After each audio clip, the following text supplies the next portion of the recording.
Remember this? So this is where we got to make all the one-to-one matchups with letters. So it's like a round-robin tournament where everybody plays everybody, right? So this M is going to play H, J, R, and T. So M, I'll put it up here. So M is going to play H, M with J, M with R, and M with T. And then when M is done, this is the part I did yesterday. And then that's M with everybody. And now we take H, and H is going to, and then you just go down. You don't need to go back up the list, remember, because you've already done the ones above, right? H has already played M. So right here, H and M played. So I don't need to go back to that. I just take H and go down. H with J, H with R, H with T. Okay, now I'm done with H. And now I start with J and go down. J with R, J with T. And I'm done with J. And now I do R and go down, R with T. Does that make sense what I did there? Those are all the battles. And then you got to decide who wins each of those battles and give them points. So this method is called pairwise. Where does it say it? This is called, yeah, right there. Pairwise comparison. This is the fourth method, the last method, right?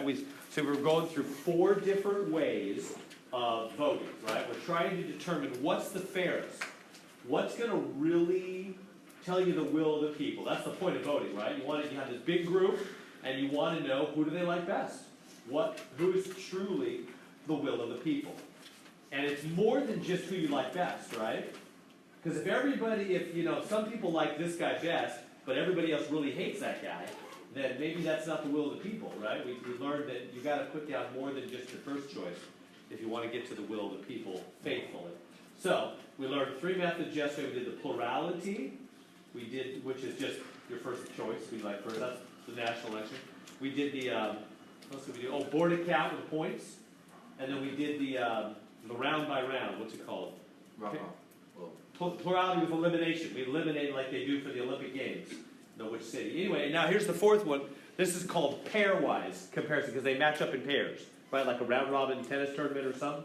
Everybody plays a soccer tournament. Everybody plays everybody, right? So let's do that. Let's match them all up. So here we go. So M with H. I think I did that one. Or these might be different numbers today. So if M is going against H, just M to H, head-to-head. How do you know who wins in the head-to-head battle between M and H? Well, you got to count them. You got to say these 20. Remember that whatever's down here right below it represents the interests of 20 voters, right? Those 20 voters, when it comes to just M and H, forget about everybody else. I'm just doing M and H right now. Who do they prefer? H. Those 20 prefer H. So I'll put 20 on the H side. Now the next 20, who do they prefer, M or H? They prefer M, so I'll put 20 over there for M. Tracking me? With me? These, is that 16 or 18? I have bad eyes. 16. 16, do they prefer M or H? H totally, huh? So there's 16. The 12, do they prefer M or H? They want M. The 12, do they want M or H? They want M. And the 8, do they want M or H? They want H. That's kind of close. I guess I try not to have to add them up. I guess I better. Therefore, is that 44 on this side? It's 44-44. It's a tie. Yeah, right, exactly. So did everybody see they tied? Right, if you can read. Sorry, it's all written up in the words and everything. I added them up on both sides, and it came out 44-44. I'm going to erase all this. It came out 44-44. So that's a tie. For now, I'll just write tie. But yeah, you're right. They're each going to get a half a point when it comes to the final overall score. They're each going to get a half a point for that game, like a hockey game where the teams tie. They each get a half a point. Good so far? Now, this is really long and tedious. Now we've got to do M versus J. And we got to go back to the table, and we got to do the whole M versus J thing. Here we go. these 20, when it comes to M versus J, just M and J, who do they prefer? J. They prefer J. So 20 on the J side. These 20, M and J, who do they prefer? J. Another 20. Look, is that enough? No, I guess I'd like to stop as soon as I know somebody's going to win. These 16, do they prefer M or J? They want J. So that's, oh, that's enough then right there, right? I don't need to go any further. You with me? He's got 20, 20, and 16. J's, that's more than half. I don't need to do the rest. As soon as you can tell who's going to win, stop messing around, right? J is going to beat M in the head-to-head battle, clearly. He's already got 20, 20, and 16. That's more than half. How many total here? Oh, 88, because it was 44, 44 a minute ago, huh? So it must be 88 total. So half is 44. And this person's already got 50-something, right? So they got it. They're more than half. They got it. It's done. J's going to win that battle. You guys with me? So I'll circle J. On this first one, I'll circle M and H because they tied. I'll circle them both. Good so far? So J won. Now we go on to the next battle. Is this okay? Questions so far? It's making sense? Can you do the next one? Try the MR battle. I'll run through roll. Well, here, let me do two more with you, and then I'll let you go from there. So the M and R battle. These 20, they prefer who? M or R?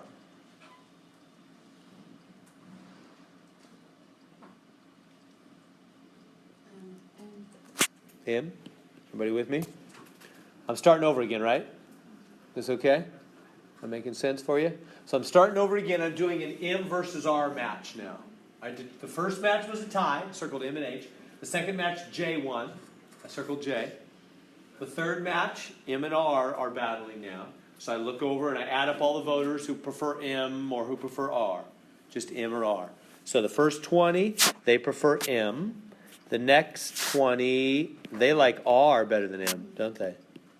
The next 16, where's M and R? They barely prefer R. The next 12, they prefer M. This is coming out close. The next 12 prefer M. And the last 8 prefer R. That's another one of those ties, huh? That's a tie. So I'm going to put a box, whatever notation you want to use. I'm going to put a box. That was another tie. 44-44. That's pretty rare, but that does happen. All right, we've already had it happen twice. Okay, let's do the M versus T. So this is just super slow and tedious. M versus T. So T, the first 20 go to T. The next 20 go to M. The next 16 go to T. The next 12 go to M. Oh, not another tie. The next 12 go to M. And the last 8 go to T. What is it? You're going to all tie? So it's another tie, huh? Another M. This is a weird one. Another tie. M and T tied. All right, that's rare. It's a weird one they made up here. All right, let's keep going. H and J. H and J. In fact, let me let you. So keep going. Determine who wins. H, J, H, R, H, T, J, R, J, T, R, T. Put all the winners or the ties or whatever. And then when you get all that, we'll add up the points. You get 1 point for a win, half a point for a tie. Add up all the points for M, all the points for each letter, and see who wins the thing. I'll run through the roll on that.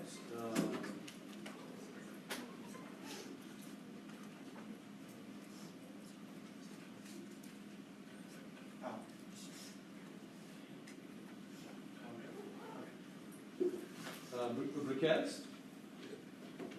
And Richard. And Jasmine. And Carl. Here. Carl. And Snow Cuevas. Here. Right here. And no Ephraim Del Rio. Right? And no Anthony Franco. Right? Wasn't here yesterday, not here today. Adrian Greeley. Adrian, no Adrian. And Jenna. Hathaway's here, and Enriqueta, this is here, and Fred Lavender, Fred's here, and no Marquise Livers, right? What we yesterday, not your day, no Marquise. Okay, and Esmeralda Madrigal, and no Christopher Martinez, right? Not yesterday, not today. And Travis, and Eric is here, and Jose Ramirez is here, and no Marina Ramirez. No Marina, not yesterday, not today. And Selena Reyes is here, and Giselle Reyes is here, and Pablo is here, William Sacido is here, Cole Morgan is here, all right, and Sandeep is here. Did I miss anybody? Did I get everybody? All right. So, all right. Good deal. So, all right. So, how y'all doing? These are super tedious. These are not my favorite.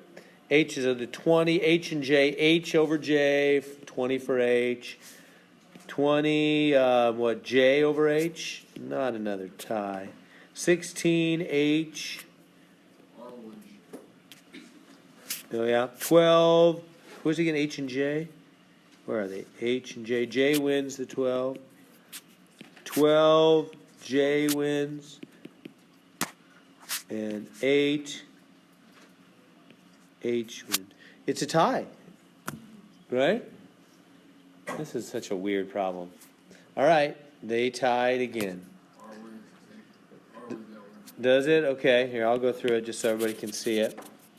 So, if you're already ahead of me, feel free just to whip them out and get them done. Let's see. So, you're saying R wins it, H and R. So, these 20. H is 20 R. So, they're tied. 16 is, R. And 12 is, what is it, H and R? So, R. Oh, yeah, that's it right there, huh? 28. That's already 48. I can stop. R's got more than half at that point. R's got 48. Remember, half is 44? So once you got more than half, you're the winner. So R is going to win that battle. Good. How about H and T? Let's go back and do H and T. These 20, H. The next 20, T. The next 16, H. The next 12, T. Yeah, they're going to tie, huh? The next 12, H. Oh, no, that's a win for H, huh? So that's 48. That's more than half. H wins. As soon as I can tell they're more than half, I stop, right? Because this is long enough as it is. I don't want to do more than I need to. See how I'm doing that, guys and gals? Is that making sense? I'm just adding up the numbers for just those two letters each time, right? All right, let's go. Keep going. We got 3 more. There's only going to be, the good news is there's only 20 of these on the next exam. I'm just kidding. There'll be like 1 of this type, because this is long. All right. So J and R. So 20 J and R. So J over R. 20 are J over R. So 20 is J. And 20 here is R. And 16 for, what is it, R and J? So J. It's easy to mess up, too. 12 for J. Is that enough? Yeah, that's a win for J, right? That's 48. J wins. Okay, we're getting some winners now. All right, J and T now. J and T. Let's go back and do J and T. First 20, J over T.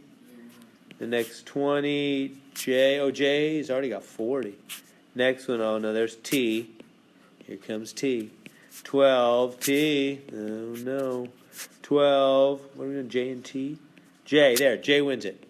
Right? 46, that's 50-something. J wins it. Last, R and T. We're almost done. First 20, R and T. T over R. Next 20, R. Next 16, T. Next 12, T. Is that enough? Yeah. 24, that's it. T wins. Right? All right, now what does all that mean? That's a big mess. Okay, so let's put this together. What are my letters? My letters are M, H, J, R, and T. Those are the different letters in this problem. Okay, how many points? Remember, you get a half a point for a tie. It's like a hockey tournament. You know, half a point for a tie, 1 point for a win, nothing for a loss. So, how many? Let's just do M first off. So M did a tie here. Let me kind of erase all this mess. So M.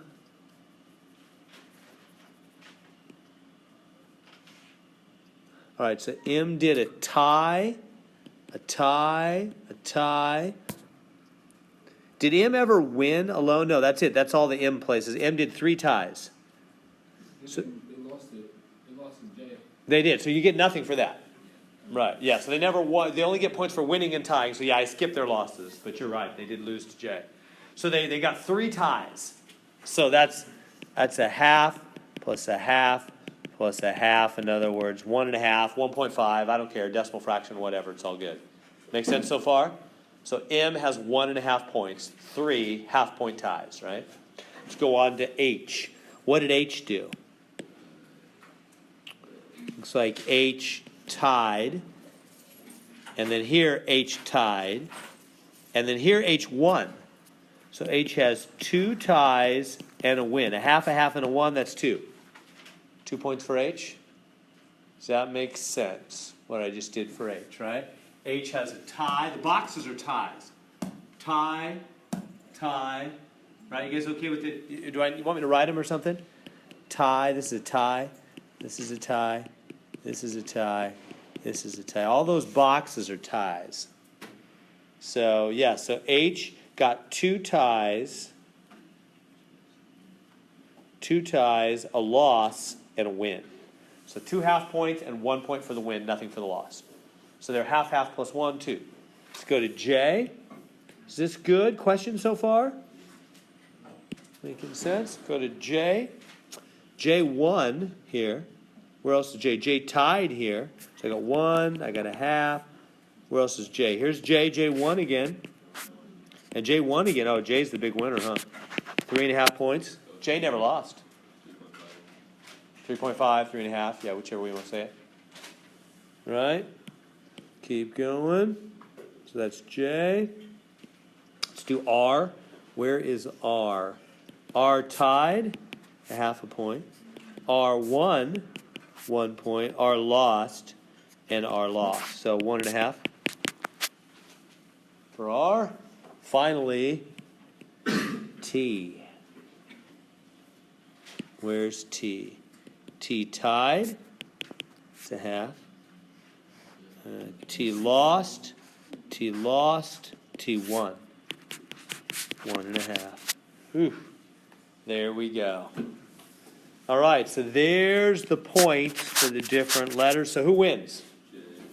J wins. Winner is J, 3.5 points. So that's a complex method of determining the winner of the election, right? It's a bunch of one-to-one battles. A bunch of one-to-one battles, and then you do every possible one-to-one battle, round-robin tournament, they call that, when everybody plays everybody. And then you just keep track. If you win, you get 1 point. You tie, you get a half. Add up the points when you're done. J wins the round-robin tournament because J won 3 matches and tied 1. 3.5 points. It's going to the hockey playoffs, right? Here we go. Good? Questions on that? It's a painful method. We're trying to find a method that's fair, right? That's the point of this chapter. How can math help society, right? That's the point of this course.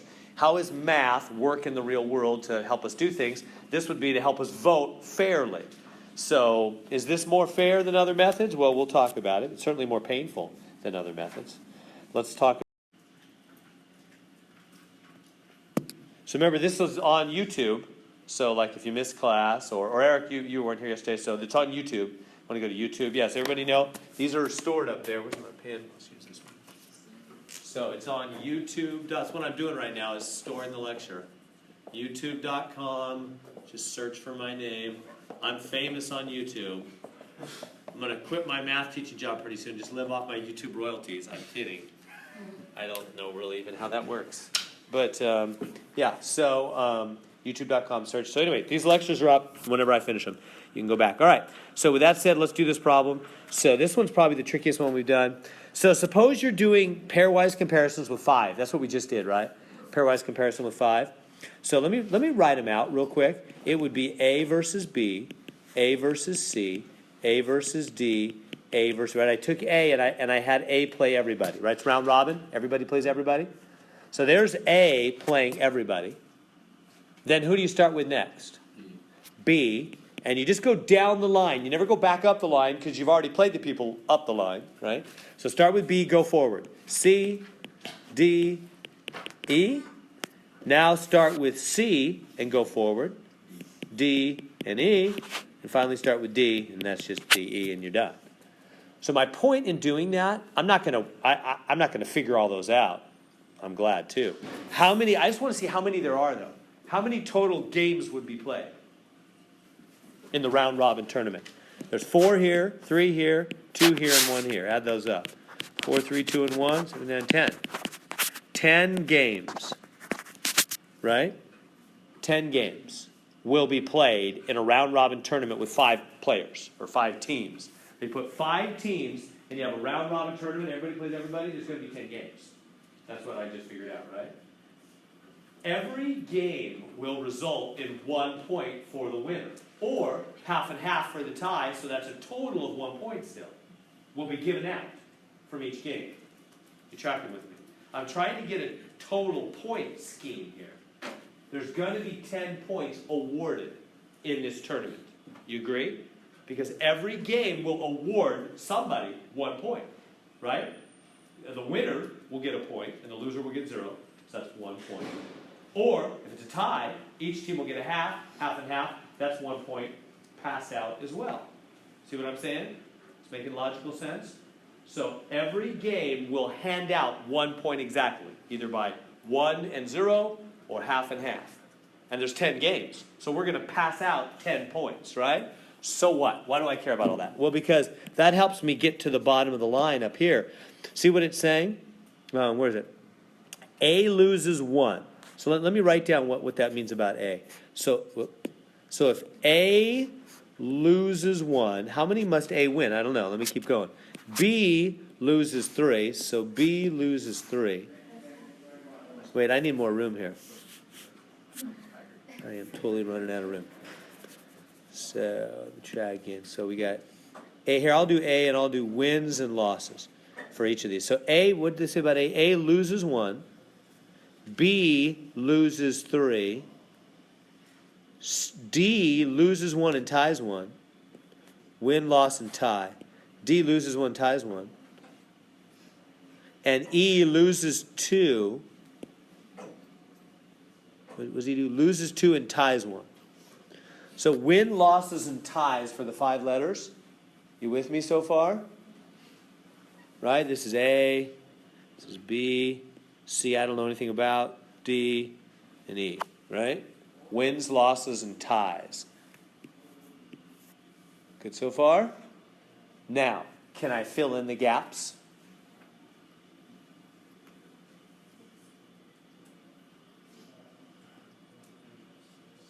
For example, let's look at D. Look at D with me for a second.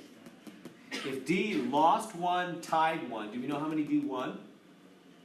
How many games does each person play? 10. That's total games. Right. But how many games did D play in? 1. How many games did D actually play in? 1, 2, 3, 4. Yeah, everybody plays 4 games because they play the other 4 teams. So you would get So this has got to be, here, I'll change the color. Say like out of 4 games played. Out of 4 games played. Yeah, so this has got to be a 2. Because 2, 3, 4. Everybody plays 4 games, right? So out of the total. But you can only give out 10 points, right? Yeah, right. Then we'll use that fact in just a second. Okay. Yeah. But right now, I'm just using the fact total games played, right? Every team in this competition will play the other 4 teams. They'll play 4 games, won't they? So if I know I have 1 loss and 1 tie for D, he must have 2 wins because he played 4 games, right? Now we can do E as well, right? If he had 2 losses, 1 tie, how many wins? He played 4 games. Must be 1, because that adds up to 4 now. 1, 2, 3, 4. Right? You with me? 4 total games for D and E. Good so far? Yeah. What if they don't like give you E or don't give you a letter? Oh yeah, they'd have to give us some stuff. I know, but on the homework right now, it doesn't give me E. Oh, does it give you It's something just different? Random. Oh, so random makes them different? Yeah. Yeah, but it has like A, B, C, and D, but it doesn't have anything for E, so it doesn't say if they have win. Yeah, like I don't have anything for C. Okay. Yeah, so I'll show you how we'll get there in a second. Yeah, they're always going to make one of them blank, and you got to be tricky. Well, I'll show you. We're going to have to use that thing you're saying about 10 points total in just a second. Good so far? So I knew there's 4 games total. Everybody played 4 games. So I'm not saying that very well. 10 games total played, but each team was in 4 games, right? So these have to total 4, these have to total 4. Okay, yeah, now what? I don't know. What about B? I don't know about B. Do I know about B? Well, we have 3 losses. This is a hard one. So we got to use that 10 points total thing. I don't know what to do about it though. And we got to use total losses maybe? Wouldn't C have 0 losses though? We can just put that in. Though. How do you know? Because there'd be no points, so it doesn't matter. I mean, What's that? how many games did they play? B, 4 games, right? Right, but I don't know, like B played 3 games, you mean B or C? B played 3 games. I don't know if the other game was a win or a tie. Well, that should be a win because then it'll be 0, right? What would be 0? Tie. Ties, half of them. Oh, half of it. Yeah, tie's half point, yeah. So it's 1 game. I don't know, let me think for a minute. There's something tricky. This one's always tricky. Me loses 2. How many points did each get? I don't know. There's some trick. So far, we've only used 4 points. We have 6 other points that we have to get out. Yeah, that's a good thought. Yeah. Right. Everybody see how he's coming up with that? He's right. We've only used 4 points because we have 2 points, 2 wins, and 1 win. That's 3 points in wins and 2 halves. So that's 4 points. You're right on the money. We've used 4 out of our 10 total points. So we're going to split the 6. So we got to split the 6. I don't know how to do that though. Does it, I mean, can we do whatever we wanted? You know what I mean? Just like put, No, it's got to be a have to. There's a have to reason I'm not seeing right now, and you're not seeing either. Let's keep looking. There's a certain way it's got to be. There's some reason I can't tell. You know what I do is I'm looking at that loss total. How many total losses must there be? Because here's my thought. I don't have it all yet, but you can think with me. Right now in my mind, I'm adding these up, and I'm thinking we've almost got that loss total. Is there a reason why it has to be a certain total? I think there is. We keep thinking well, it about doesn't it. have to be 10 losses and 10 wins. Well, but there's some ties, huh? So there's 10 games played, and there's always a loser unless there's a tie, right? So there's 10 games played, which would normally mean 10 losers, but we have 2 ties. So that would mean 8 losers. Maybe, though. I don't know if there's maybe some more ties here. So there might be 8 losers, for example. How many losers do we have right now? 4, 5, 6, 7. So there might be 1 here. That would make 8 losers total. And then, There couldn't be 2 here. Oh yeah, that's it. That's the trick. Okay, there's got to be 1 here. That's exactly right. Now it'll all fall apart. Why? Do you see why logically that must be? Because there's got to be 8 total losses. Why? How do I know? Because there's 2 ties. Remember, 8. Remember, I know this is tricky. This is a pretty tricky. This is the trickiest one. There's 10 games total played, right? One's a tie. And there's always a loser unless there's a tie, right? So that would be 10 losers in those 10 games, right? 10 different people lost, except for the 2 ties, which would mean 8 total losers. But maybe, how do we know there weren't more ties, and so there's less than 8 losers? Well, there can't be less than 8, because they already add up to 7. 4, 5, 6, 7. They already add up to 7. And there cannot be an odd number of losers. Why not? Is that statement ringing true with you? Why can there not be an odd number of losers? It's all even. Why? Like, because it's round everyone robin. competes 4 matches, and 10 points can be given out, and you cannot really divide. Well, you can divide. Because you have to have an even amount of teams in order to play Red Robin. Yeah. When people tie, can that be 3 teams tied? No. two tie at a time, or 4, or 6, right? Ties happen in twos, don't they? Pairs. In pairs, yeah. So you can't have an odd number of ties, right? So therefore you can't, and the losses can't be odd either, because losses are going to be 10 minus how many ties? I know this is tricky. So long story short, there's got to be 8 losses, because there's 10 games, 2 ties. There's got to be 8 losses. So this has got to be a 1 here to make these add up to 8. As soon as I know that's a 1, I know there's no more ties and no more ties. There couldn't be any more ties, because if there were more ties, we wouldn't have enough losses left. So would A have no ties either? Nope. Yeah, I'm sorry, yes. Okay. Yes, I meant to do them all. You're totally right. Yeah, no, it can't be any more ties. Do you want me to reason with that more? I don't want to spend too much time on this. If there was another tie, if there was, then they'd have to be in pairs, right? So what's the problem? Why couldn't there be a 1 and a 1 there? Because that would make 4 total ties. So what? I've already got 7 losses. Just the red, just counting the red that I knew were there. I already had 7. There can't be 7 losses and 4 ties. That'd be 11 games. There can't be 4. So there's got to only be 2. And I already have the 2 red, so the rest are 0. Make sense? A lot of logic in all that, huh? A lot of steps. So I know this is a hard one. So therefore, these have to be 0.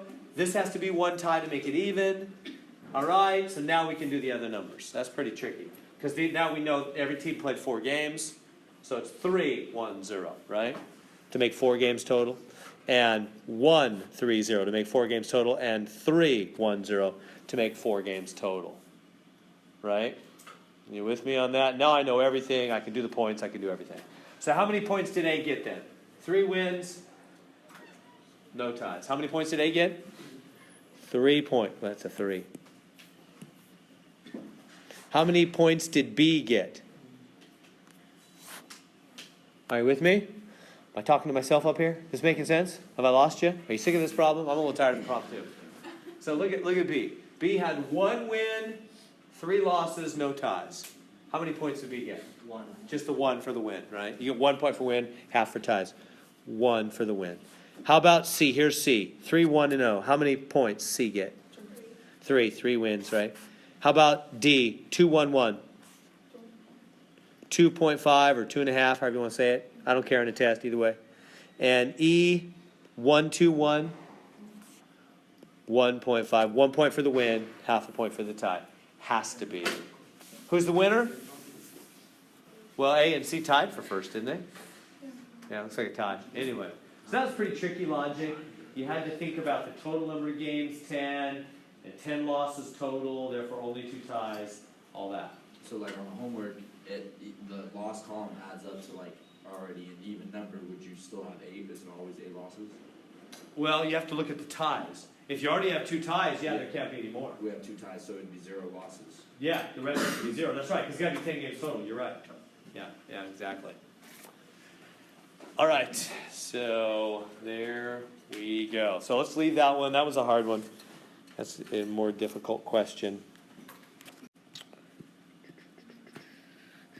Okay, so let's go through this. So there it is. They got a bunch of candidates. Let's do extended plurality. All it means when they say extended is they mean don't just tell me first place, tell me second, third, and fourth. It's no big deal. It's the same old thing. So go ahead. So let's review. So we've had all 4 methods now. The 4 ways of determining the winner of an election. We're trying to find out which one's fair. We'll talk about the fairness stuff in just a minute. But let's just go ahead and crank them out one more time. Make sure you're comfortable with them. So all right, can you take that and tell me who wins by plurality? So we'll do the plurality first. Remember the plurality? Where's plurality? What is plurality? How do you do plurality? It's just first place. All you can, it's like our national election, right? All they ask you is who's your favorite candidate. They don't ask you who your second and third. They don't want you to rank them, right? They just want your favorite. So that's what plurality means. Whenever you see the word, and you get a 3x5 card for the exam we're going to take on, Thursday? Yeah, day after tomorrow. You get a 3x5 card. You can write right in there whatever you want. One good thing, plurality means first place. So all you're looking at is this, and this, right? Just the first place, first choice votes. I'll say first choice, I guess is a better word. First choice. That's all we care about is first choice. All right, so for first choice, A, B, C, D, and E. Or there's not an E, is there? There's just A, B, C, D. So A got how many first place? 7, these 7. B got how many first place? Yeah, 5 and 4, 9 for B. Everybody see that? 9 people thought B was the best. C got the 5. D got the 14. All right. So that's the easiest method, huh? That's why we do it for the national election, maybe. We're going to count a lot of votes. All right, anyway, that was the plurality method. So who won? Yeah, D. D comes in first. C comes, or who comes in second is B. Third is A. Fourth is C. So that's why it's 3, 2, 4, 1. See the places? 3, 2, 4, 1. Does that make sense? That's the answer. They want you to rank them. Like who won the election, who came in second, third, and fourth. That's when they say the word extended, that's what they mean. They mean, hey, just do the whole thing, but tell us all the places in the end. That's pretty easy, right? That'll be easy on the test day after tomorrow. Let's do the second one. Board account. How do you do board account? All the points. That one's a little painful. All the rest are a little painful, aren't they? So it's all the points. Remember how that works? You get however many points, how many candidates? There's 4 candidates. So it's 4 points for first place, then 3, then 2, then 1. Right? So you have to do all the points. That's so tedious. I don't want to do the whole thing. Maybe I'll do part of it. Is that okay to there? I'm going to go to a new screen. Has everybody got that copy down? Is that good? Okay. Let's go to a new screen. Okay. So here we go. So I'm going to just go quick on this. So the part 2, board account. So it's 4 points for first choice, 3 points for second, 2 points for third, 1 point for fourth choice.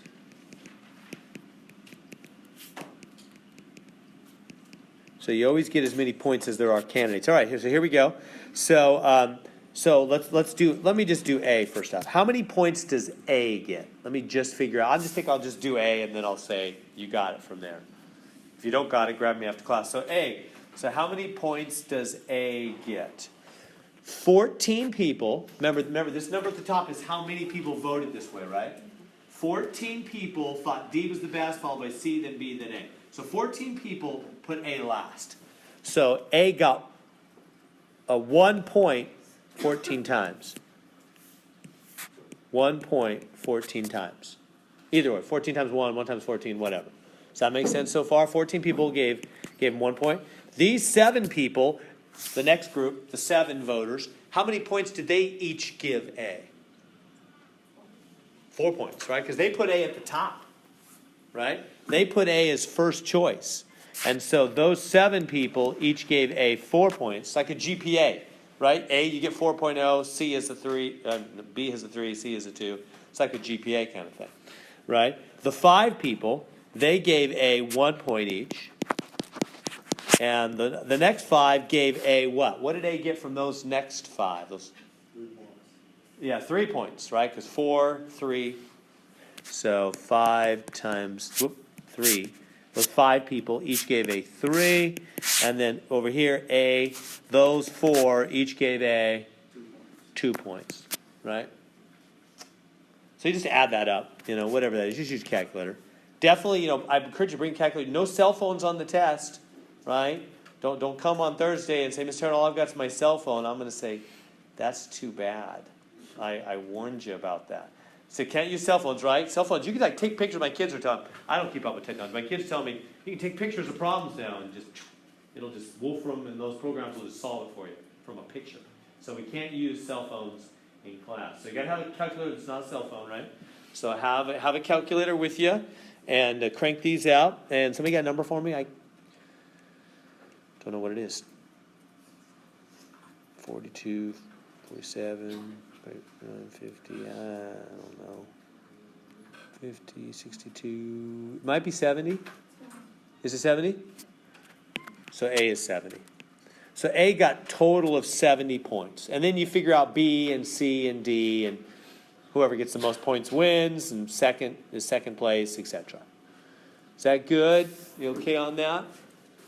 Board account, that was the second method, right? We're trying to be fair. We're trying to say, which of these is fairest?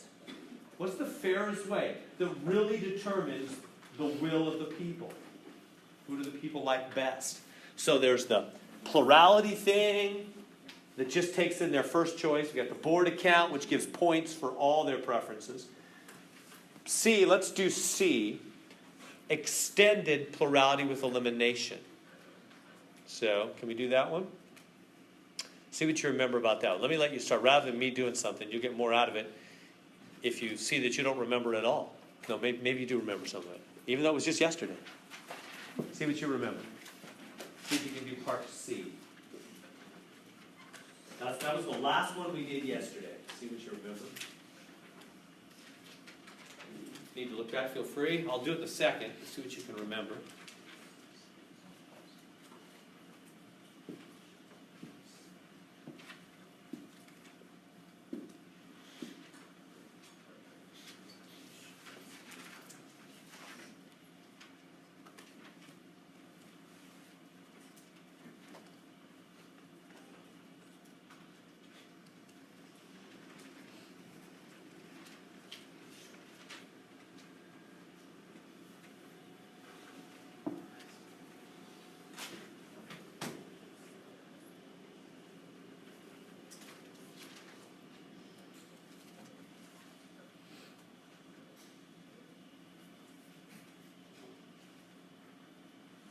Good. I'll go to a fresh screen here and do that method with you. All right, so I'm going to do extended. So come up here. Plurality with elimination. Plurality with elimination. So how do you do? Does anybody remember something about that? How do you do the plurality with elimination? You just simply go along it and eliminate the lowest number. I'll be done after 2. After 2? Yeah. Okay, then I'll come back. Okay, sounds good. Or about 2:15, something like that. 2 to 2:15, yeah. Thank you. What was that? I'm sorry. You basically pick like the highest number up for that number and just basically you move along. Yeah. The lowest number gets kicked out. Right, lowest is kicked out. Yeah, the elimination, it's what they do for picking an Olympic city. They go round by round, kick out the low guy, right? That the idea is, hey, the fair thing will just be to kick out the bottom guy every time. They're trying to be fair. So, and remember what the word plurality always means. First place. First choice, first place, right. Whenever you see plurality in anything, you want to think, oh, they're just looking at first place, but with elimination, with dropping out the bottom guy every time, right? So it's like plurality where you just look at first place, but it's with elimination where you kick out the bottom guy. So you just say, okay, here we go. Round 1, it's round by round. Round 1, how many, I'm just looking at first place because it has the word plurality in it, right? That just means first place only. How many does A get? 7. How many does B get? 5 and 4, 9. How many does C get? 5. How many does D get? 14, okay. So I look at that and I kick out the low guy in round 1. Unless somebody already has more than half. Remember, that's the only thing. If somebody already has more than half, just stop, hand them the victory, ball game over, right? But how many total voters are there here? Number of votes is 14 plus 7 plus 5. 5 and 5 and 5 and 5 and 4. What is that? 21, 31, 35? 35 total votes. And then you need to cut it in half to find what more than half of it is. Right? So if you divide that by 2, you'll get something, 17.5. So a majority would be 18, more than half. You with me on that? So I just added up the total number of votes, 35, just added these numbers up, 35, cut it in half, 17.5. So 18 is more than that. So if anybody has 18, they've got more than half, they're the winner. Otherwise, we just kick out the low guy every time. Kick out the low guy. So round one. Here's round one. Does anybody have more than half? Anybody have 18? No. Nobody has 18 or more. All right, so we're kicking out the low guy. Who's the low guy? Bye-bye, C. C's out. Right? So out with C. Let's go to round two. So round two, you start again, but this time you go back to the table, remember, and you say C is out. C is out, C is out, C is out. C is dropped out of the election. So you drop C out of the table. So, these are still the same. Remember, we're doing plurality. We're just doing first choice. But these five, now that C's out, who's their favorite now? A. Now their favorite's A. So remember, you're only circling the top one because it is plurality. So, how many does A have now? 12, right? And B is the same with 9. And D is 14. You with me on that? See how I did that? So A has more now, because A has these 5 that used to belong to C. 5 and 7, 12. So, does anybody have more than half? Anybody have 18 or more? No. So kick out the low guy. Who's going out? B. Eliminate B. It's plurality, first place, with elimination every round. Go to round 3. All we have left now is A and D. It's just a head, so I got to drop out B from the table. Drop out B. Drop out B. Drop out B. Now, we count it again. Yeah, how many does D get? Or how many is A? Let me start with A. How many does A get? 7, 5, and 4. A is 7, 5, and 4. Those are all A. Is that 12, 16? And D gets the other ones. 14 and 5, 19. Yeah, D wins, huh? So D wins. D wins the election in the last round. Does that make sense on that? Remember that plurality with elimination thing where you just kick out the low guy every time? Then to like put it in order. Yeah. Let's do it. Yeah, so first place, yeah, let's put them in order. Let me get some room here and I'll do that. Exactly. Let's order them up. Because, yeah, that's what they want. They don't want to just know the winner. They want to know second place, third place, fourth place. So let me write it. A, B, C, D. So who got first place?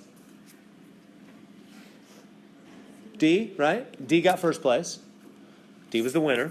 Now, who got second place? Who was in the finals but lost? A, right? A got all the way to the finals but lost. Second place. All right? Who got knocked out in third? Who got third place? Who was the one that almost made it to the finals? B. B must be third place, and C is fourth place because C went out right in the beginning, round 1. Makes sense? You just kind of look back over the rounds. You can tell what place they finished in. Is that good on that? So that's plurality with elimination. So those are the 3 methods, and then the new one we did today, that's all 4 methods. So number 1 is plurality, just first place. Number 2 is board account with points. Number 3 is plurality with elimination, where you knock them out round by round. And then the fourth one is the pairwise, where that's the hardest one, right? You match up all the round robin tournament, and they get the 1 point for a win, half point for a tie, and you do that with them. So those are the 4 ways that typically they count votes in life. That happens in society. I could tell you examples of whatever, of different methods that are used in different things. Let me see. What do I know? Heisman, okay, board account. The board account, like the point thing. They use that to figure out Heisman Trophy, NBA Rookie of the Year, NFL MVP, college football polls, music industry awards, da-da-da-da-da. Those all use the board account system. They do the points. And anyway, enough said. I told you the Olympic thing for the other one. So they use these systems in real life. Now, the question we want to answer, well, we have one more question. What do you think? Does anybody win all the one-to-ones? Look at how popular D is. If it's anybody, it's got to be D. Right? D's already got 9 first place votes. If it's anybody, it might be nobody. But if it is anybody, it would have to be D. Right? Who could beat D? Let's make sure though. So how about, I'm gonna do everybody with D, which is only 3 other ones. And I'm gonna see if D beats everybody head to. My hunch is D might be the Condorcet candidate, meaning the 1-to-1 winner in every situation. Is that true? Let's see. If D versus A, who would win? These 6 and these 3, 9 are ready for D. These 8, I'm sorry, those 5 and those 8 are for A. No, I guess A beat them already. All right, so much for that. Maybe I'm not thinking right. Wait, So A won that one. So maybe it's A. Should I try A? So forget it. So it's not D. D's not a Condorcet candidate. D already lost. Maybe my thinking is off a little bit. Try A, B. Want me to try A with the other ones? Let me try A with B and C. Since A won the first one, I'll try A with the others. So how about A with B? B wins these 6. A wins these 3. A wins these 5. A wins these 8. Yeah, A beat B. A beat D. So far, A's won all his 1-to-1s. You with me? Let's try A with C now. These 6, A wins. It's looking promising. These 3, A wins. Oh yeah, A's doing it. These 5, A wins. Yeah, A's got it. So A beats everybody. So I was wrong. I was all, if it's anybody, it's D. No, I'm wrong. It's A. So it's A is the Condorcet candidate. So I just fooled around, right, to find out. So A beats everybody 1-to-1. We call that a Condorcet. A is a Condorcet candidate. Meaning A beats everybody 1-to-1. So according to the Condorcet thing, he should be the winner, whatever method you use, or you're being unfair. That's what it says. So A is a Condorcet. Option B. Is that good? Does that make sense? Let's go on. That was a tricky one. Let's go on to number 2.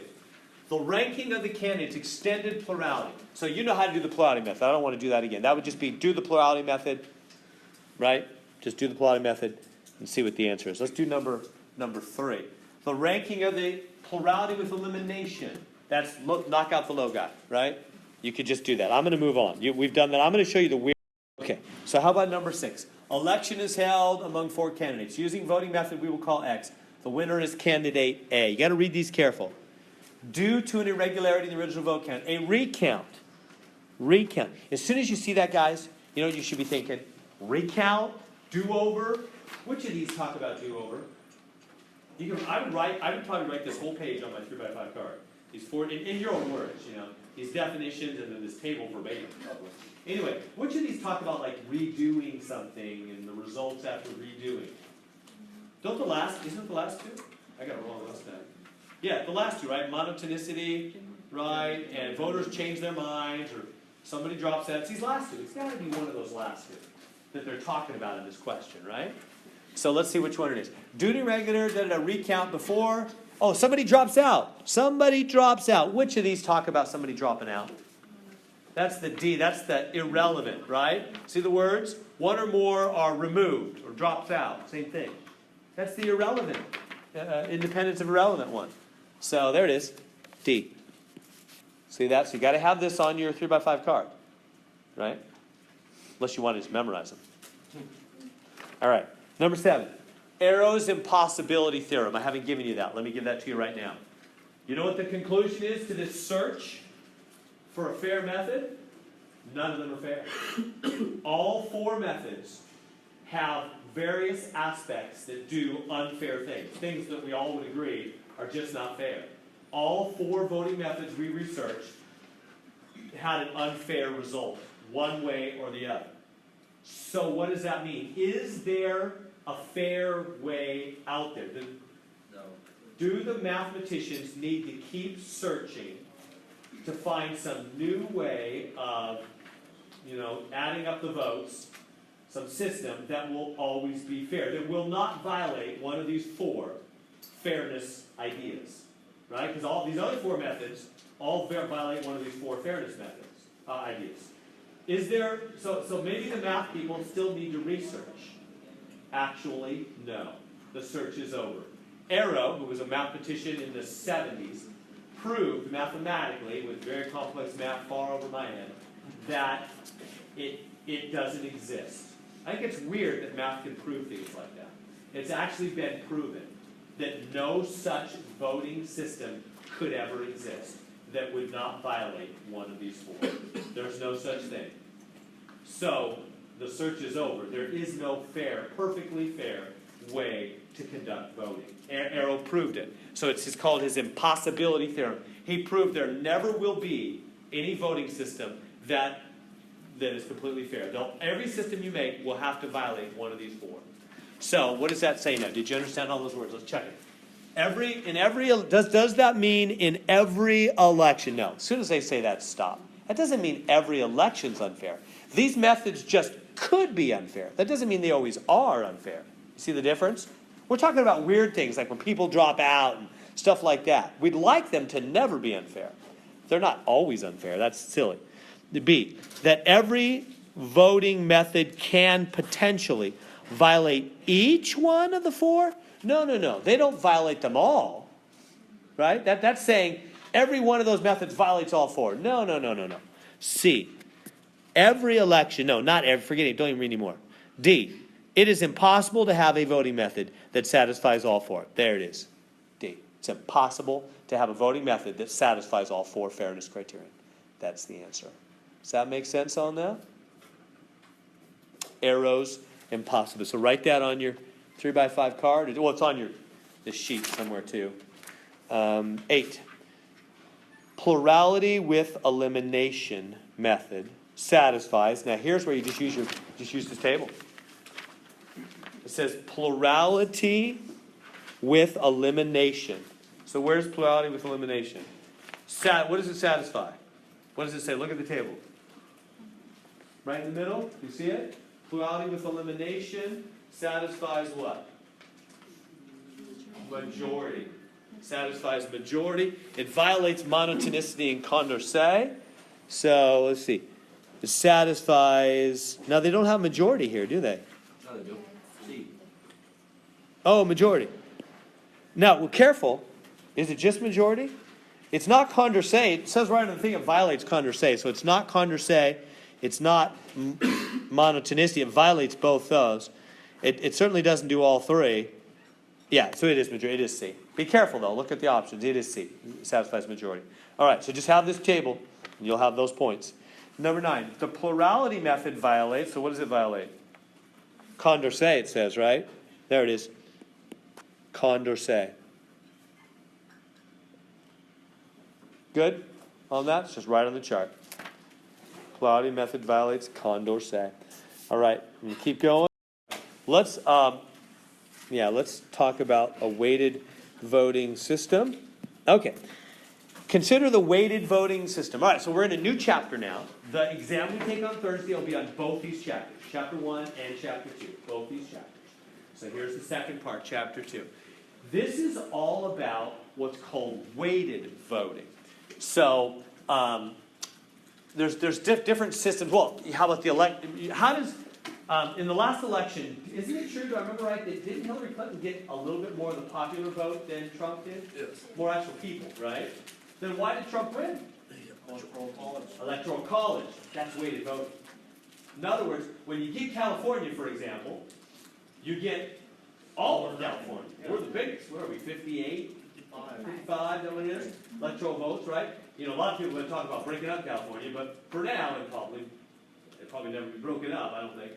55 votes. So if you get more than half of California, you get 51% of California, you get all 55 electoral votes, right? It's a weighted thing, right? You don't just get that percentage of California. You get all of California, all of Texas, all of New York, if you have a majority in those states, right? That's called weighted voting. You get a weight. You don't just get one vote for California, one vote for Connecticut. We're a lot bigger than Connecticut, right? You get 55 for California. So that's a weighted system. That's what we're talking about here. They're saying, and they do that in all kinds of companies, like a stockholder, for example. If you have stock in a company, one way they do it is you vote by weight, meaning the more stocks you own, the more your vote is worth, right?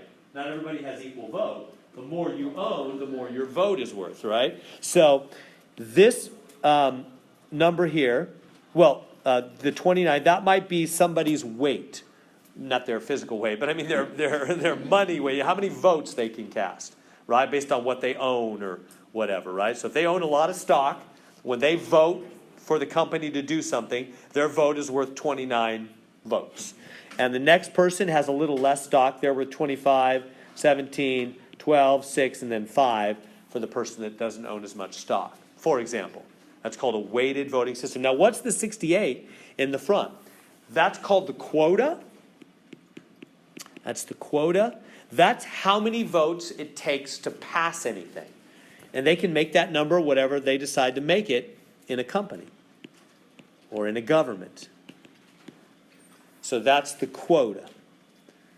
So the first number is the quota, meaning what you have to, how many votes you got to get to make a decision. If the company's thinking about doing a certain thing, if the people weigh in and vote, if they can add up to 68 votes or more, they're going to do it. If it's less than 68, they're not going to do it. So that's the quota. So let's answer the questions. Find the total, part A, find the total number of players. Players are the different people in the game, right? So the quota is 68. This is player 1, player 2, player 3, player 4, player 5, and player 6. Is that right? Yeah, so there's 6 players in this game. 6 different people that are going to vote. Does that make sense what I'm doing so far? You don't count the quota because... Right, because the quota is not a player, not a person. It's just the mark you need to hit to pass a measure. And it'll always be first. It's always first. Yeah, and it has a colon. I don't know if you can see. It's got a colon after it where the rest have commas. Yeah, if I can erase some of my scribbles. Yeah, so the first one, will always have a colon, and that's always the quota. The rest are commas. Find the total number of votes. How do we find the total number of votes? We just got to add them all up. Add up the players, that is. The 29, the 25, the 17, the 12, 6 and 5. So we got a calculator. 54, 61, 71, 81, 83, 93. Is it 94? Maybe. Let me know if I got that wrong or something. That good? Okay. So then, question C, find the weight of P2. Find the weight of player 2. How much does player 2 weigh? Weighing in at 25 pounds. He's a little light. Don't we, oh wait, that's okay. I thought we like averaged it for some reason. No, just him right here. So that's the answer. Yeah, that's player 2's weight. That's how many votes he has. Okay. Good so far? D, find the minimum percentage of the votes needed to pass a motion. What are they talking about? Well, to pass anything, What quota is yeah, right. And we got to take quota over total to get the percentage, yeah. To pass, you need 68, because that's the quota. And so the percent is always quota over total, right? Whenever you do a percent, it's always over total. That's what it means, right? It means a part of. If I said, hey, I think 20% of the class is going to get an A, that would be however many people divided by the total, right? Whenever you do a portion or percentage, it means over the total, doesn't it? So when they say they want percentage to pass, they want the quota number over the total number of votes, which we already figured out. It's 94. So divide that on a calculator. Somebody got that? 68 over 94? It's like 72. It's 0.72. 0.72. Give me a couple more. 340. 340. Great. So your decimal is 0.72340. Remember how to turn that into a percentage? Just move the decimal 2 places. So you go boom, boom. So it'd be 72.340%. How many places they want it rounded? Rounded to the whole percent. Yeah, so it's 73. 72, right? Yeah, but I think my homework wants you to bump up the percent. Because I put the same thing. But Oh, round to the next. Yeah. You're right. Good eye. I didn't see that. Round, or you experienced it, huh? Yeah. Round to the next. That's kind of, I don't know why, that's kind of weird. But yeah, they want me to go up. So next means up. You're right. Because I was just thinking, well, it's not a 5. I'm not going to round up. Right. But they, whatever reason, they want me to go up. So 73%, I rounded it up. Yeah. Oh, I guess I know why. Because they're saying if you only have 72%, that's not going to meet the quota. You got to go more than that to pass the quota. So you got to have at least 73% to pass anything. Does that make sense? 73% of the weighted votes will put you over 68. Will. pass any motion. Does that make sense, what we're doing there? Just this whole new area called weighted voting? Can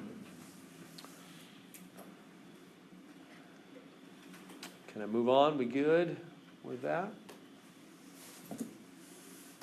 All right. Okay, so here we go. The following weighted voting system determine which players, if any, are dictators, veto power, dummies. Okay.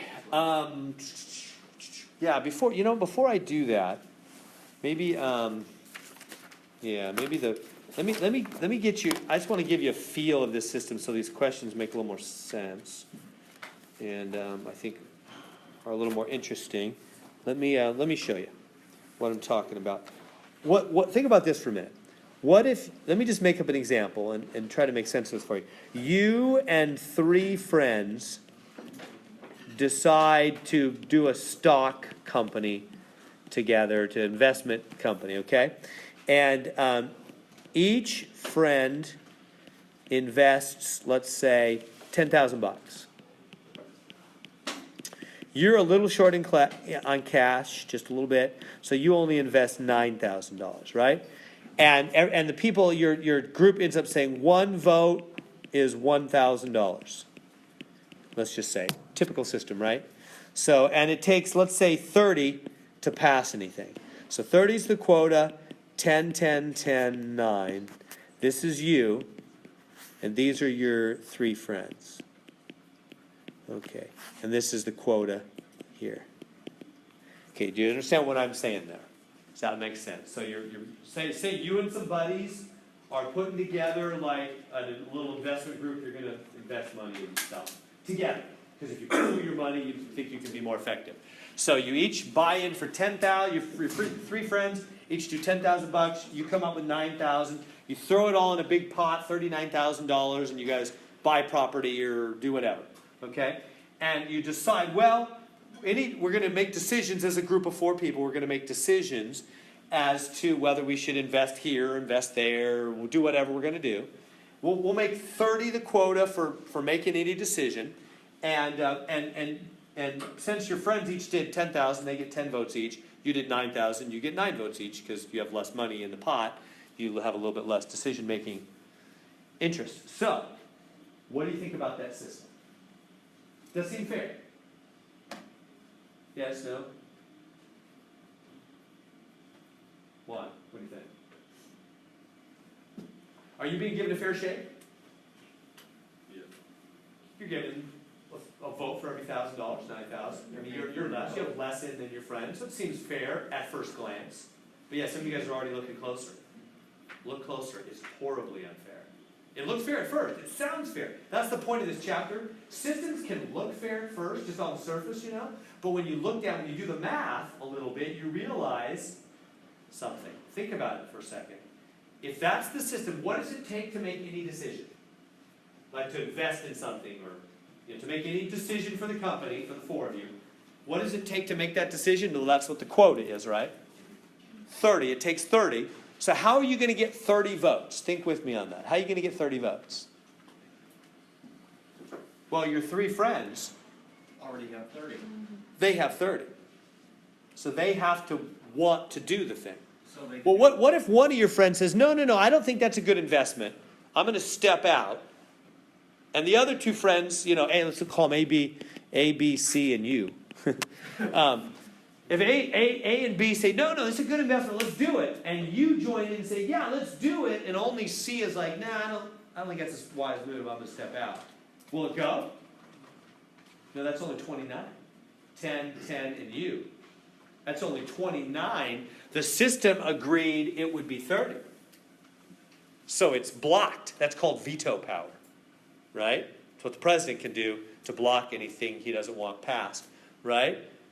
That C effectively vetoed it by saying no, even though everybody else wants in, it's blocked. Right? Well, you can do the same thing, can't you? Like if you say no, They still pass. it still goes. You're a dummy here. Do you realize that's the official name? A dummy is somebody that has no power.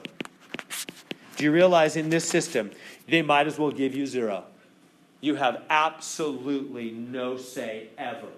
There's never a time when you will have any effect on any decision. Do you realize that? There's never a situation where there are for A, B, and C. If all A, B, and C like to do something, it's going to go, but if one of them says no, it's blocked. Well, that's power. That's real power. So what we're doing in this chapter is we're looking at what is real power? What does it mean to have real power? Well, real power, wouldn't you agree, would mean if I say yes, it's a go. If I say no, it's not a go. I alone, in some situations, can determine the outcome. If there's never a time where I alone make a difference, then I'm really doing nothing. Really. Right? And so the 9 is a dummy. We call somebody that has no power at all a dummy. So in this situation, you would have absolutely no power. Even though at first it looked good, didn't it? At first it's like, well, yeah, 9, 10, and 10, that's how much money we put in. Well, it's all because they set the quote at 30. You see, that's the problem. If they would have set the quota at 29, if they would have said, all right, it only takes 29 to pass something, now you would actually have equal power. Do you realize that? Even though your number's less, you still determine the outcome just as often as they do. If any 3 of you get together, anything will pass. It doesn't matter which 3. It could be you and 2 others. It could be 3 of them. Any 3, it's a pass. So you actually would have equal power in this case. Not less. Even though your number's less, you would have equal. What about raising it? Yeah, if you raised it to like 31, then that would require unanimity. They call that unanimity. Like everybody would have to agree, right? It's 31. And it could also like force compromises and stuff like that. Right. There's other interactions that might happen. Yeah. But you see how that quota number affects the power, not just the other numbers, right? If you made that quota number 29, you see how that would mean everybody has equal power over. Your 9 isn't less. Everybody seeing that? Everybody see what I'm saying in that? So, because if it was 29, any like 2, 10, 10, and 9 would pass. You know, I'll put this back to 9 as it originally was. 10, 10, and 9, 10, 10, and 9 could get something past any 3 of them. Your friends wouldn't have any more power than you if it was 29. But if it's 30, you've suddenly got no power at all. So the system matters, right? It's not like it looks on the surface. You can't just glance at the numbers. You have to think about mathematically how it plays out to know what kind of real power people have or don't have. This all came about by a guy named Hoff. This is called Hoff power. I'm going to quiz you on the name, but it was a lawyer in New York in the 60s, I think it was. Anyway, long story short, the different counties of New York were voting in different ways for different things in the state of New York. And one county, a pretty big county, that they were using weighted voting. Each district had their number of votes based on their population. Well, he did the math, this lawyer guy, but he actually did the math, and he proved and wrote an article in the newspaper there in New York that showed that this one county actually had no power at all. They were a dummy. He proved that there was no situation kind of like this, like the 9 here, where they could ever exercise power. And it became a huge deal. After he wrote the article, tons of lawyers got involved and sued the state of New York, and everybody went crazy. And so then it became clear, with weighted voting systems, we need to look at the numbers to realize how the power is really distributed. Let me give you one more example. What if you have,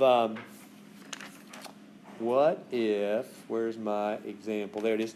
What if you have a weighted voting system like this? 101 to do anything, 99 for the red party, 98 for the blue party. It's almost like the Republican and the Democrats. And 3 for the Green Party, which has almost no power, right?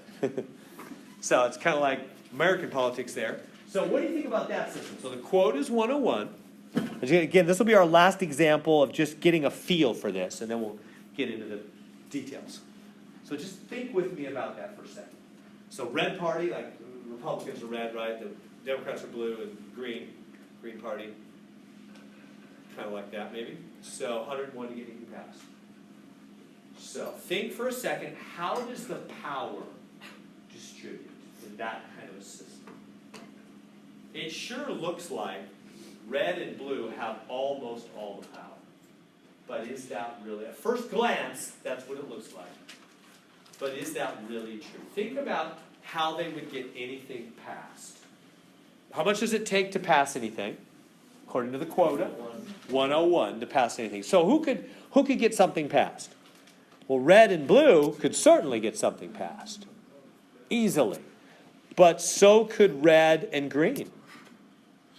That's 100 and, oh, that was blue and green. So could either one of those combos, huh?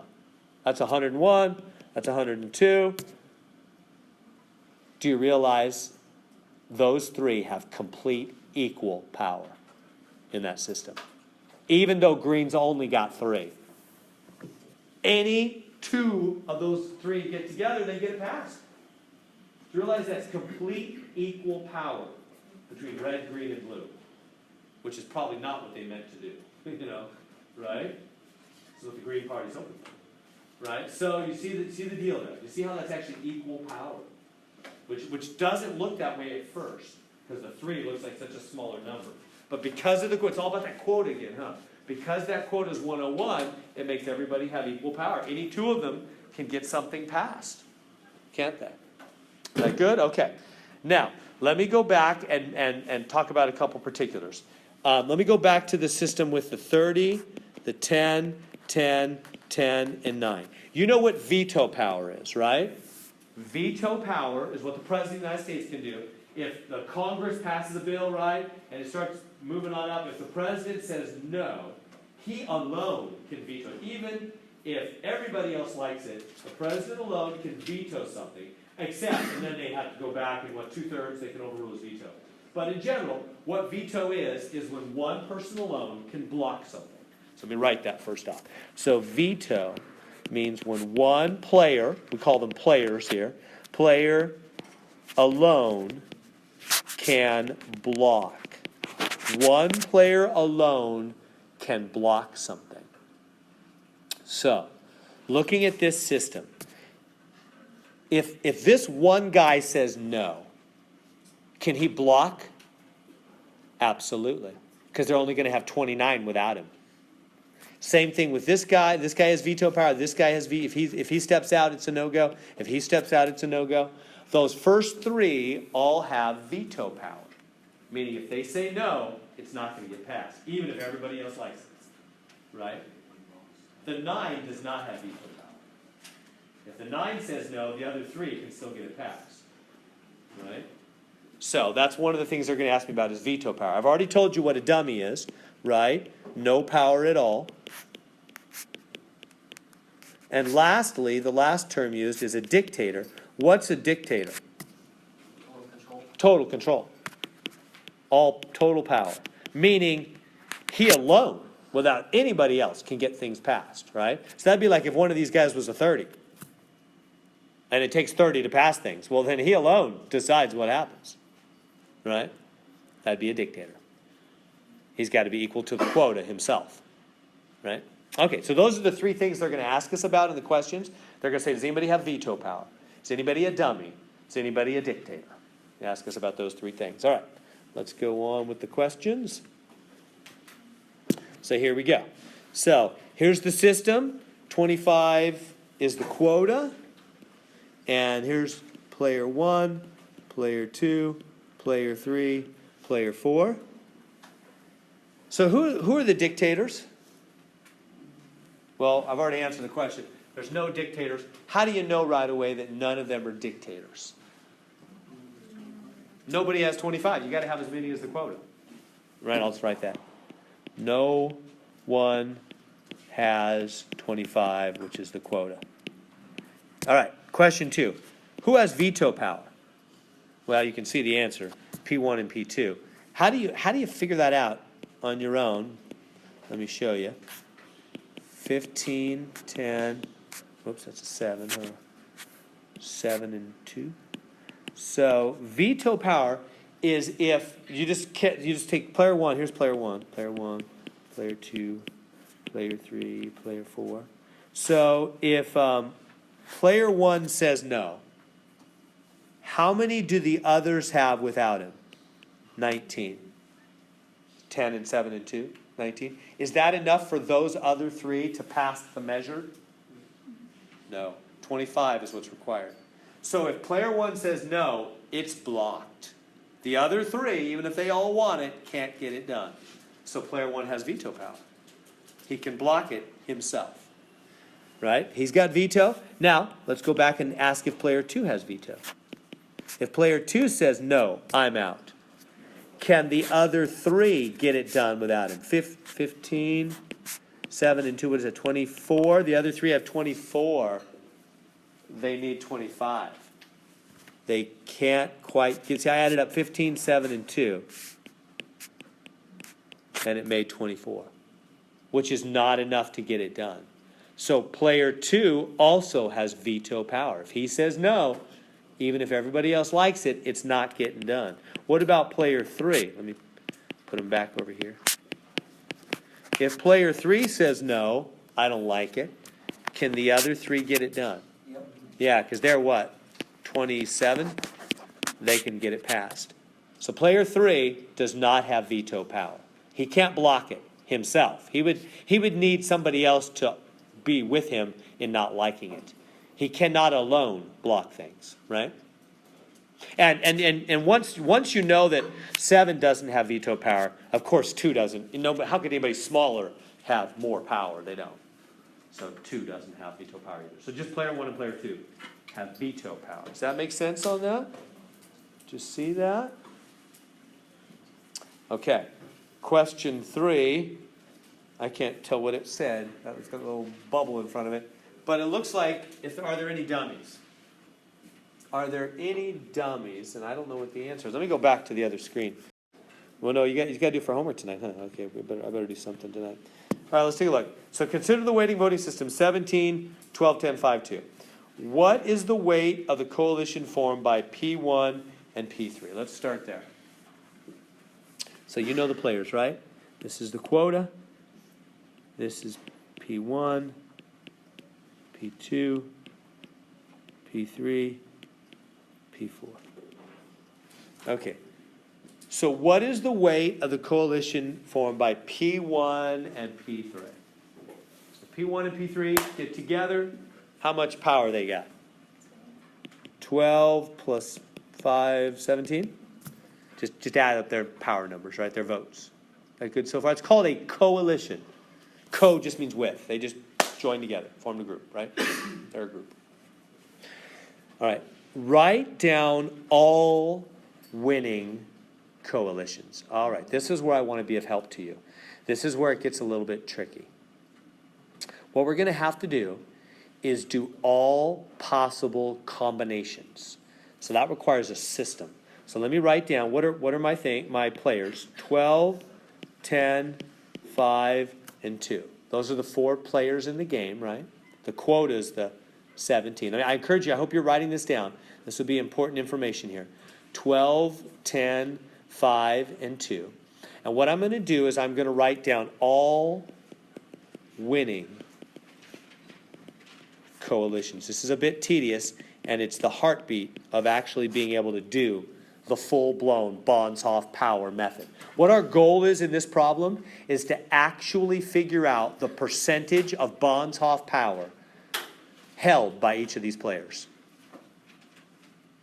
Like what I mean is, that 12 looks pretty powerful, right? How powerful? I mean exactly how powerful. In how many situations will he exercise real power? 70% of the time? 60% of the time? 50% of the time? How do you figure that out? You've got to look at every possible scenario. That's where it gets tricky. You've got to look at every possible scenario and ask yourself, did 12 exercise real power? Did he make a difference or did he not? And you got to do that for every player. So this is kind of tedious. That's how you figure out the real power the real players have. Okay, so let's do it. I'm going to list all 4. So if all 4 are in a group, 12, 10, 5, 2. If all 4 are in a group, if all 4 are in favor of something, they certainly win. It passes. It makes the what? What's the quota? 17? That's more than 17, so that works. Now let's do groups of 3. So I'm going to list every possible group of 3. You have to do this in a system because if you miss just one, it's ball game over. You can't miss. It's like you're at the plate. I've been telling my son, 2 strikes, you guard the plate. You do not miss the ball when you got 2 strikes. You don't let a close one go by. You hit it if there's 2 strikes. So that's how this is. You can't miss one or it's ball game over. You got to make sure you get them all. So how do I make sure I get every group of 3? Well, if you have 4, it's every way of leaving one out. That's what it is. That's an easy way to think about it. I could leave out the 12. I could leave out the 10. See what I'm doing? I left out the 12 in the first group. I left out the 10 in the next group. Now I'll leave out the 5. That would be 12, 10, 2. And lastly, I'll leave out the 2. 12, 10, 5. That's got to be all of them.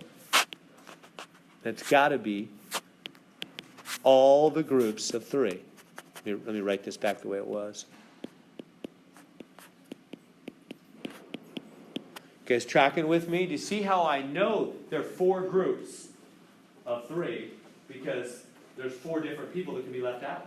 So it's always the same, like, number of groups as there are people?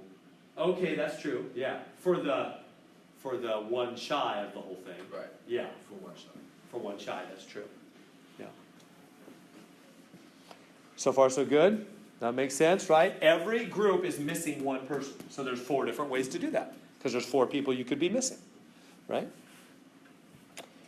Now, let's do, let me kind of get some room here. This is the longest part here. Let's do the groups of 2. I want all the groups that have 2 players in them. How are you going to do that? You need a system. Start with the first one, the 12, and go 12 and 10, and then go 12 and 5. Remember like the pairwise round robin tournament thing? 12 and 2. Do that kind of thing. Make sense what I'm doing? I'm pairing them up in groups of 2 now. So start with the front one and just go down the line.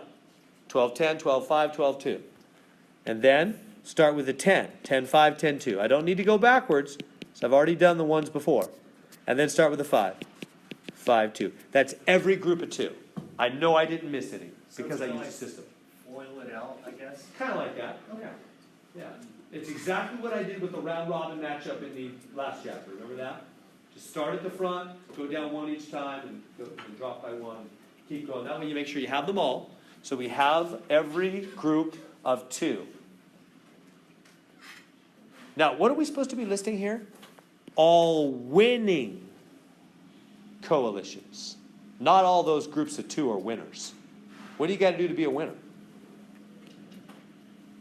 17 votes, right? Remember that? You got to have 17 votes or more to be a winner. Remember that? So 5 and 2 does not make 17. They're not a winner. 10 and 2 does not make 17. They're not a winner. 12 and 2 does not make 17. They're not a winner. 10 and 5 does not make 17. They're not a winner. Actually, only the 12 and 10 and the 12 and 5 make 17 or more. They're the only winning groups of 2. Right? Does that make sense? Finally, are there any groups of 1 that are winning groups? No way. The biggest player in the game is a 12. He doesn't make 17. If so, he'd be a dictator anyway. No, there's no groups of 1. All right. So I've got on the screen now every winning group. Are you with me? So there's all the winning groups. The Math Excel homework thing, they won't list it with the numbers. What they will do is they'll do P1, P2, P3, P4. You can translate that. Is that okay? You know, you can tell what they are, right? They'll list this out and they'll say, they'll say, you know, P1, P2, P3, P4. And then they'll go P1, P2, P3. And P, you know, on and on you go. So they'll do that. I think it's easier with the numbers. But anyway, so you can do that okay with the answer? It'll be multiple choice. They'll have you options, but you match it up and grab the right one. Let's go on to part C. Which players are critical in P2, P3, P4? So they want me to look at P2, P3, P4. First off, what is 2, 3, 4? 10, 5, 2. So P2, P3, P4 is 10, 5, 2. You with me? Who is critical? In P2, P3, P4. Who is critical? Well, how is somebody critical?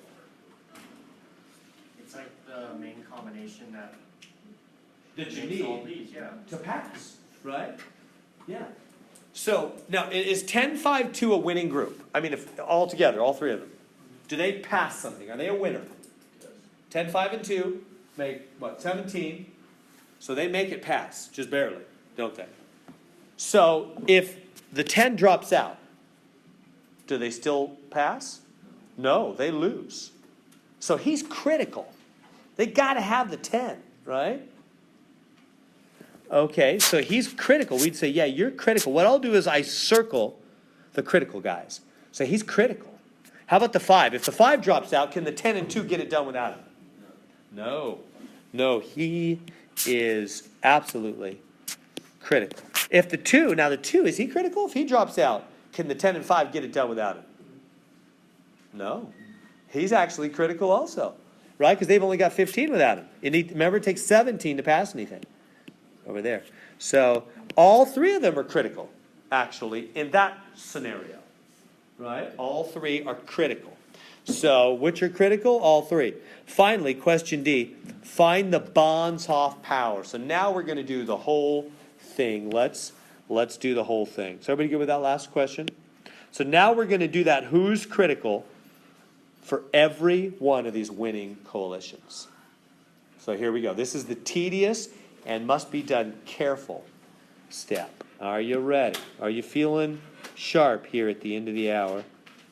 All right. So let's look at, kind of been a mess here. Let's go back. Let me start with the two groupers. Those will be easiest. If this 12, let's go back to this is a winning group. Remember, these are all winning teams, aren't they? These are all winning teams. The 12 and 10 make 22. That's 17 or more. So they're winners. If the 12 drops out, can 10 get it done without it? No. Well, no. It's only 10. It's not 17. So 12 is critical. 12 must be there, right? 12's like, a few years ago, my son, I was talking about baseball, that same son, maybe 3 years ago, played in a baseball team, Little League baseball team. There was one player that was absolutely critical to our team. If he showed up, if Anthony came, we won. If Anthony didn't come, well, except we lost one game at the end with Anthony. But otherwise, we almost won the championship because of Anthony. He was as tall as me at 12 years old. I probably threw faster than me, and he hit the ball over the fence about half the time. When Anthony showed, he got like some award in the city. One of the high school teams had him honored on the field as a little leaguer. I mean, he might be pro one day.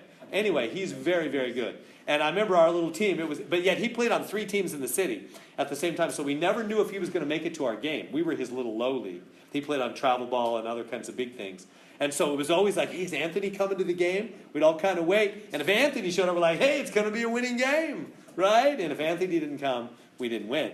So he was critical. That's what these are. They're critical. If they're not there, you lose. So if the 12's not there, he loses. How about the 10? If the 10 doesn't show up, can the 12 get it done without him? No, it's not 17. They're both critical, right? How about here? 12. If 12 doesn't show up, can 5 get it done without him? No, 12's critical. If 5 doesn't show up, can 12 get it done without him? No, it's not 17. They're both critical. Let's go on to the 3. Let's go over here. Let me start with this one. If 5, let's go to this is a winning team again. They have more than 17 or more. If 5 drops out, can 12 and 10 get it done without him? They can. 5 is not critical. 5 is not important in this situation. 5, you can just stay home. We got it handled, right? 5 is not critical. So let me erase that. 5 is not critical there. How about the 10? Is the 10 critical there? If 10 drops out, can 12 and 5 get it done without him? Yeah, they have 17 still. They're like, you could stay home 10. 12 and 5 got it done. We don't need you. You're not critical. All right, so not him. How about the 12? If the 12 doesn't show up, can 10 and 5 get it done without him? No, so 12 is like Anthony. 12 is critical. 12 must be there or that team doesn't win. See what I mean by critical? Everybody getting the hang of this? Let's keep going. Is 2 critical here? If 2 doesn't show up, they still have 17. It's not needed. Is 5 critical? If 5 doesn't show up, can 12 and 2 get it done? No, they've only got 14. So 5 is needed. And if 5 is critical, of course 12 is critical. Anybody higher is always critical, right? That makes sense? If 12 doesn't show up, no way 5 and 2 can get it done. 12 is critical. This making sense how I'm doing this? How are we doing on time? It's really important that you learn to do this on your own. So try this one. Do this group. I mean, there's one thing for me to logically lead you through it, and then there's one thing, different thing for you to do it. Try the 12-10-2 real quick on your paper there. 12-10-2. Go through it blow by blow. Circle the critical players. Who's like Anthony? Circle the Anthonys.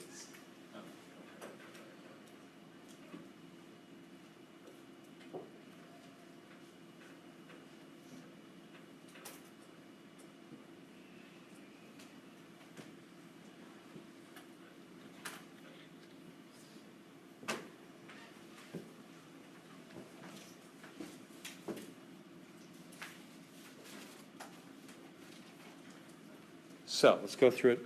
Am I going too quick? Guys ready? So is the 2 critical? If the 2 doesn't show up, do they still win without him? They still win without him. So 2's not critical. 2's not needed.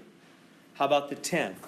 Is the 10 critical? If the 10 doesn't show up, can 12 and 2 get it done? No. So the 10 is needed, and so must be the 12. Because once you reach critical, everything above that's critical too. Does that make sense? Those 2 are critical, the 2 is not. Which means they exercise real power. Are you seeing why I'm into the critical thing? Anthony exercised real power. My son did not. Whether he came or not, didn't matter. He's a good little hitter, but he's not Anthony, right? So they could win without him. But these guys exercise the real power. If they don't come, the team loses. If they come, the team wins. That's exercising real power. They make a real difference, right? Let's go right here. So if the 2 drops out, can 10 and 5 get it done? No, even the 2 has got power, so therefore everybody does in that team. Even the 2 is critical. Because they're barely making it. They're barely 17. They need everybody they got. Right? They're all critical in that team. Okay. Oh, and how about the 4-player team? What if the 2 drops out? Can the other guys get it done? Oh, yeah, they got plenty. He's not critical. If the 5 drops out, can the others get it done? Oh, yeah, they got plenty. If the 10 drops out, can the 12, 5, and 2 get it done? Yeah, they got more than 17. So 10's not critical. How about the 12? If the 12 drops out, can these guys get it done? 10 and 5 is 15 and 2 is 17. They're okay. They barely make it without the 12. The 12 is, nobody's critical on that team. Everybody see that? Nobody's critical. Even the 12. If he doesn't show up, the other 3 can still get it done. That's a real winning team. They don't need everybody. Right? Okay, so how do we get our final answer here? We have circled all the critical times. What am I talking about? How many times have I circled people? Just count them up. 1, 2, 3, 4, 5, 6, 7, 8, 9, 10, 11, 12. 12 critical actions or times. 12 times people have exercised real power. See how this is getting to the real deal here? This is really what it means to have power in a real situation. You make a difference. 12 times people are making a difference. This is all possible voting scenarios, you realize.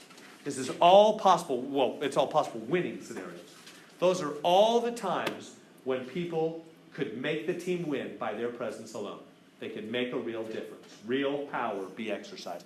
12 times. And so what I'm going to do is I'm going to do player 1, player 2, player 3, and player 4. And they're all going to be over 12. because we're going to figure out what portion of the 12 times each of them is exercising power. So out of those 12 times in which real power is exercised, how many times was it exercised by the player 1, the 12? How many times was 12 circled? 1, 2, 3, 4, 5. 5? Am I looking at 5? 1. Wait. 1, 2, 3, 4, 5. Yeah, 5. Looks like 5 out of 12 times. Okay, let me move that out. It's getting messy here. So there's 12 critical times. 12 circles. You with me? 12 circles. So player 1, player 2, player 3, and player 4. It's all out of 12. So player 1 exercised real power 5 out of the 12 times real power was exercised.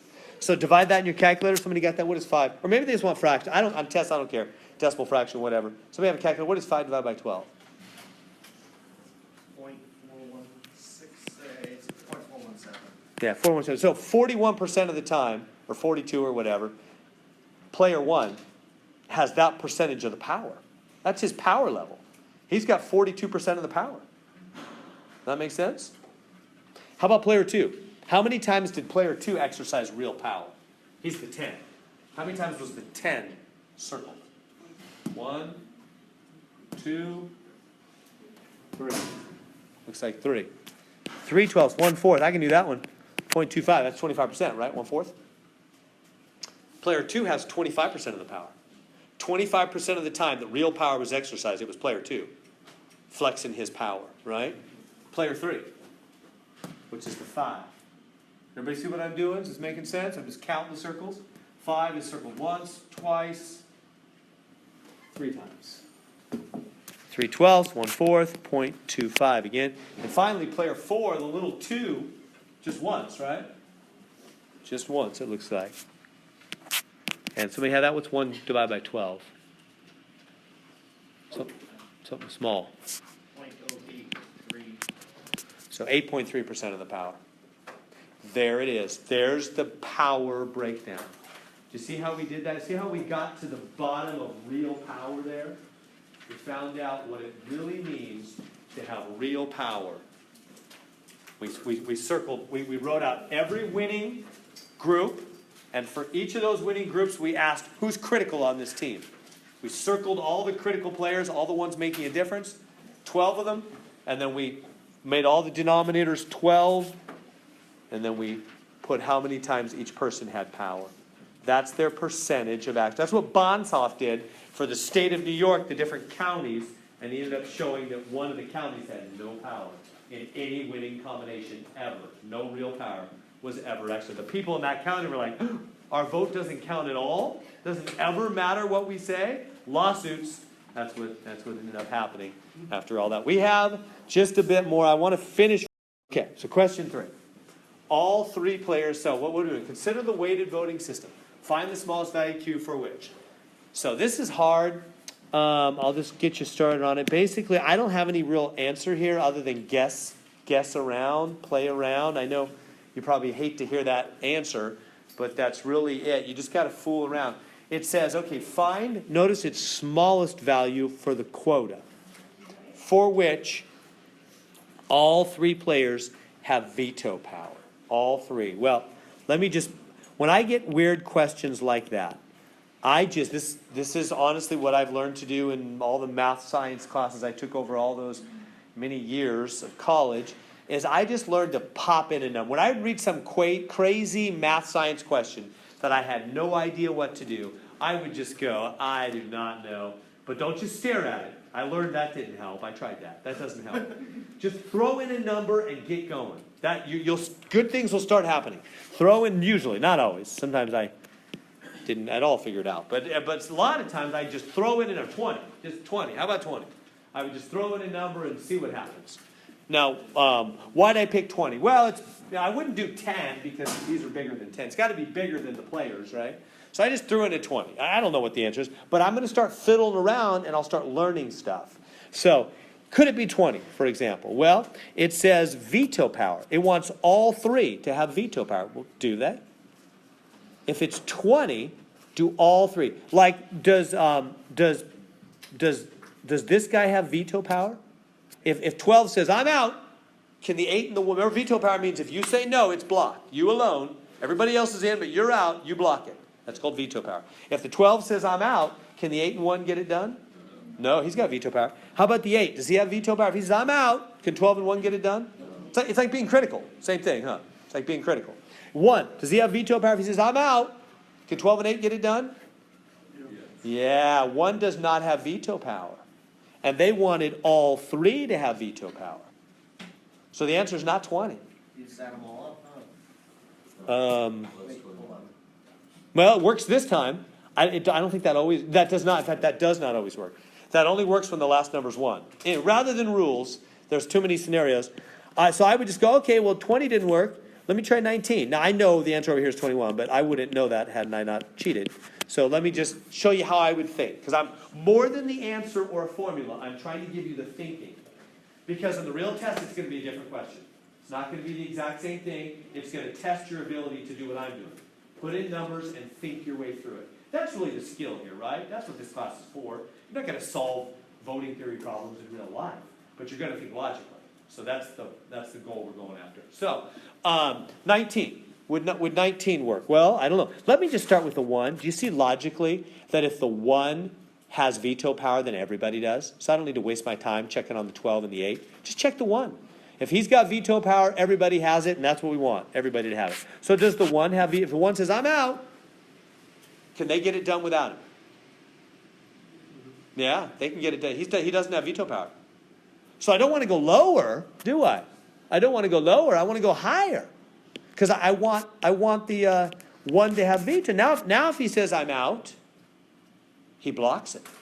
Because they only have 20. 12 and 8, 20. They can't get it done. They don't have 21. They need him. See how he's got veto power? And if he's got veto power, everybody's got veto power. Because they got more than him. Right? See how 21 gives everybody? Okay, well, great. How do you know it's not 22, though? Right? I understand 21 works. Now I see that. How do you know it's not 22? How about 22? If 1 drops out, can they get it done without him? Is it critical? Can 12 and 8 make it? No. So he's got veto power here too, and thus everybody does. Why don't we say the answer is 22? Why is it 21? We know the answer right here is 21. Why is it 21? Why isn't it 22? 22 works. So does 21. They both work. They both give all three veto power. You tracking with me? Is it too long, me talking at you with all this logic stuff? Is that making sense? Why isn't it 22? They said one important word. Smallest. They know there's many answers. They want the smallest answer. What's the smallest answer? 21. Yeah, if you went on, 23 would work, 24 would work, 25 would work. They would all work after that. The smallest one that works is 21. Right? Smallest is a crucial word. Smallest. Okay, so that's what you got to do in part B and part C. It's the same kind of thing. You just got to put in numbers and fiddle around until you make sense. But go after the logical thinking and the process. Okay. Whew, that was a lot of math for 2 hours and 20 minutes, huh? So what's due? 1.2 and 2.1 are due tomorrow, Wednesday at class time, 12 p.m. Bring your clickers. I hope to have my clicker, well, I've got my act together, but the computer, I hope will have its act together. I've called the tech guys to put the right thing on here. So we should start and end with a clicker quiz. So what I want to do tomorrow, guys, Thursday, here's what I'm thinking. Summer, we have a little more flexibility. I want to use our time as the way that's most helpful to you, not just fool around. Thursday's our test. I think it would be beneficial if part of Wednesday, maybe the end of Wednesday, I give you some kind of practice testing. Because what happens in this class, what I don't like, is that sometimes the tests take people by surprise. I'm doing all I can to not have that happen. But it still does happen to some degrees. It's just tricky. You know, watch me do it, and I kind of lead you logically, and you feel like you're doing it. And some are, and then some aren't, really. And then you find out all of a sudden it's too late. So, I think at the end of tomorrow, like our last hour, maybe, I don't think we have that much time, the last 45 minutes, I'm gonna give you some practice tests, where you can just work through them, give you the answers, grade it, I'll be up here, ask me the questions, so you see what it's like to take a test on this actual material, and how ready you are, what you need to improve on before the real deal on Thursday. So let's try that, tomorrow will be planned. And we have to finish the chapter 2 in the beginning, but second hour maybe. We'll try for that. All right, guys, have a good afternoon. If you have questions, hang out, be glad to help. Otherwise, I'll see you tomorrow.